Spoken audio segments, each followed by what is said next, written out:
सगळ्याच नैसर्गिक मित्रांनी एकत्र राहिलं पाहिजे आणि आपण साधारण महाविकास आघाडीचे घटक पक्ष जेवढे आहेत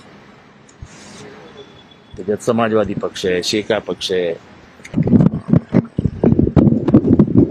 मार्क्सवादी कम्युनिस्ट पक्ष आहे, कम्युनिस्ट पक्ष आहे, आंबेडकरवादी विचारांचे पक्ष आहेत, आंबेडकर खरात किंवा महादेव जानकर, अशा सगळ्याच पक्षांना एकत्र घेऊन मुंबईची निवडणूक लढवूया असं कार्यकर्त्यांनी साहेबांसमोर मत मांडलेलं आहे. राष्ट्रवादी पक्षाची भूमिका कार्यकर्त्यांनी जी मांडली आहे ती की महाविकास आघाडी जी होती त्यांना घेऊन आणि साधारण आपली ताकद वाढवून आपण भाजपला कसं पराभूत करू शकतो याची रणनीती आखावी अशी साहेबांना त्यांनी सगळ्यांनी विनंती केली. मनसेबाबत काही चर्चा झाली का? मनसेचा प्रस्तावच नाही अजून, त्याबाबत अजून चर्चाही नाही, त्याच्यामुळे त्याच्यावरती बोलण्यात की आता सध्या तरी अर्थ नाही.